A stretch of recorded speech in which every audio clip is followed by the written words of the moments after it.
오늘 만들 이야기는 교섭을 앞두고 임단위 교섭이 올해 예정되어 있죠. 교섭을 앞두고 지난 교섭을 통해서 교훈을 배우자. 그리고 우리가 그 교훈에 맞춰 함께 할 수 있는 것들을 함께 해보자는 내용입니다. 역사는 과거와 미래를 잇는 교훈이죠. 우리는 지나온 시간을 아쉽기도 하고 때론 괴롭지만 다시 꺼내옵니다. 그 순간 우리에게 문득 떠오르는 가르침을 깨닫습니다. 최근 3년의 교섭 결과가 무엇을 말하는지 한번 살펴봅시다. 아래 표는 지난 3년간 만도노조 주요 요구안과 관련한 합의사항입니다. 밑줄은 연도별로 추가된 내용이죠. 2021년도에 지금 계속 요구되고 있는 주요 내용이 잡히는데요. 이 월급제 수당, 월급제가 한계가 있다라는 차원에서 월급제 수당, 고정 OT를 확보하자 이런 거였습니다. 그리고 상여금 50%를 더 받아야 되겠다. 그리고 2011년 이후 입사자 임금 격차 해소, 그리고 2012년 직장 폐쇄에 따른 원상 회복, 이런 요구들이 주요한 요구로 떠올랐던 겁니다. 하지만 결과는 기능직 월급제 수당 35,000원, 그 다음에 가정에 달 50만 원이었던 지원금을 60만 원으로 올린 것에 그치고 말았죠. 애초 핵심 요구라고 했던 것과는 다소 거리가 있습니다. 한편 이때 그 보직 계장들에 대한 적이 있었습니다. 보직 계장들에 대한 OT가 생겼어요. OT 10시간이 주어지게 됩니다. 전형적인 임금 차별이고 임금 격차를 나게 했던 것이죠. 그리고 2022년을 살펴보면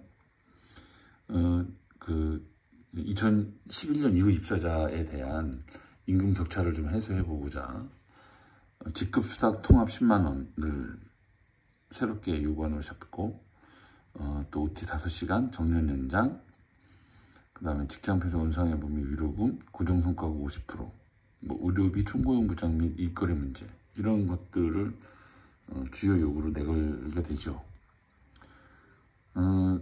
근데 이제 이 당시는 그 집행부 임기 때까지 마무리를 하지 못하고 차기 집행부로 이월합니다. 노사 간 치열한 공방이 있었고 또 약 10년 만에 쟁행이 찬반 투표까지 있었습니다. 그 끝에 차기 집행부로 이월됐는데, 이월되고 나서 월급제 수당 2만 원 이 무보직자들에게만 지급되고, 직급수당, 여기서 직급수당은 계장부터 조장까지, 그 다음에 기능 숙련수당 1만 원씩 이렇게 인상됩니다. 그리고 그 전에 있던 기능직 월급제 수당 35,000원, 이런 것들이 기본에 깔리게 되는 거죠. 그리고 배우자 건강검진 52세 이상 매년 지원하기로 결정합니다. 역시 2011년 이후 입사자 임금 격차 해소라든지 월급제 수당으로서의 OT 5시간이라든지 정년 연장이라든지 그리고 원상 회복, 이런 것들은 여전히 해결이 되지 않습니다. 그리고 작년 역시 마찬가지인데 주요 요구는 2011년 임금 격차 해소, 근속수당 인상 및 개편으로 이제 불법으로 찾으려고 했죠. 그리고 상여금 50%, 월급제 수당 13만 원.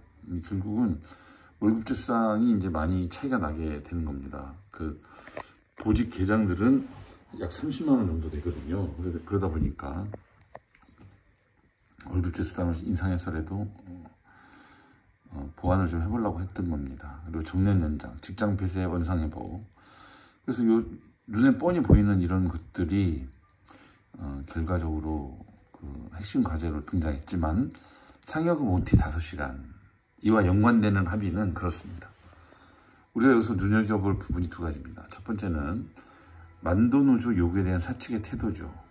이게 사측은 동문서답한 겁니다. 협상과 타협이 노사관계 기본이라고 볼 때 사측의 조정 능력에 의심을 가질 수밖에 없죠. 두 번째는 사측의 이런 동문서답에도 불구하고 울먹혀져먹기로 마무리된 우리의 현실이죠. 바로 이 지점이 우리가 발 딛고 서 있는 현실이고 여기서부터 새롭게 출발해야 하는 지점입니다. 함께 승부수를 던지자고 제안하는 겁니다. 지난 3년간 만도지부도 뭐 다를 게 없겠죠. 다수 노조가 그럴 정도인데 이제 소수 노조는 그냥 형식일 뿐입니다.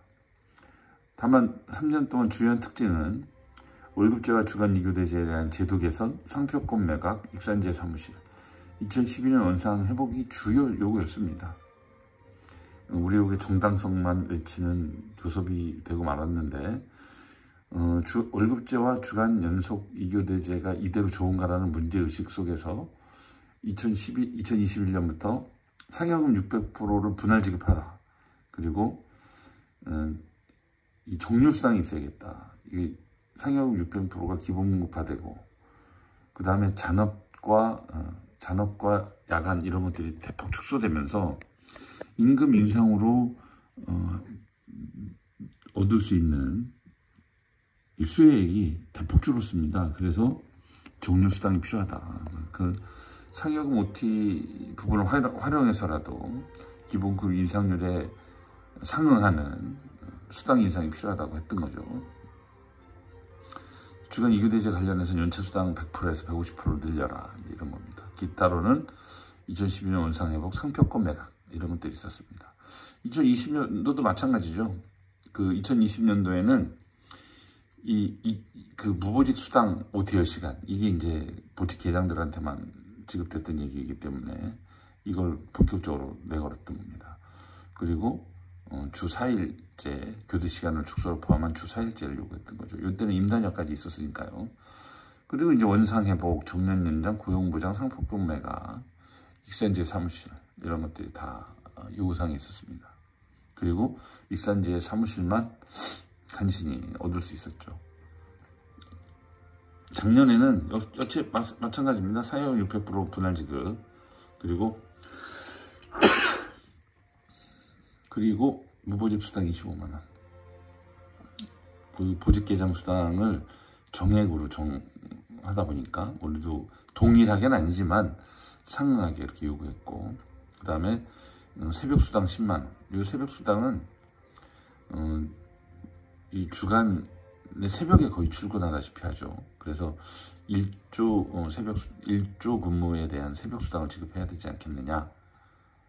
이거 교대자도 마찬가지겠죠. 그리고 노동시간 단축 7.5시간 완전 주간 교대제 24시 이전에 근무가 끝나게 하는 그 요구였습니다. 그리고 원상회복, 고용안정 이런 것들이 그대로 있었죠.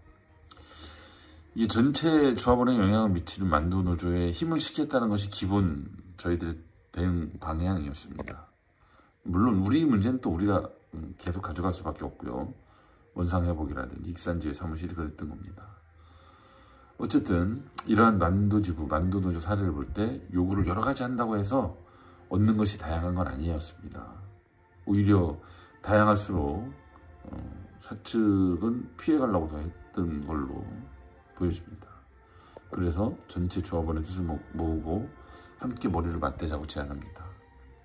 이런 한편에 임단협을 앞두고 해외 공장 실태조사 거론은 좀 뜬금없습니다. 지난 22일 만도노조와 사측과의 고용안정위원회에 뜬금없는 이야기, 해외 공장 실태조사가 거론됐습니다. 사측의 일방적 희망퇴직 시행으로 시작된 고용안정위원회에서 일방적 희망퇴직이 없다는 사측의 입장이 나온 것도 아니고, 더군다나 IDB 가공 외주라든지 CGL 포엠, MOC 캘리퍼 외주 등 사측의 일방 통행이 지속되는 마당에, 그리고 임단협을 앞두고 이게 무슨 의미가 있을지 심히 우려가 됩니다.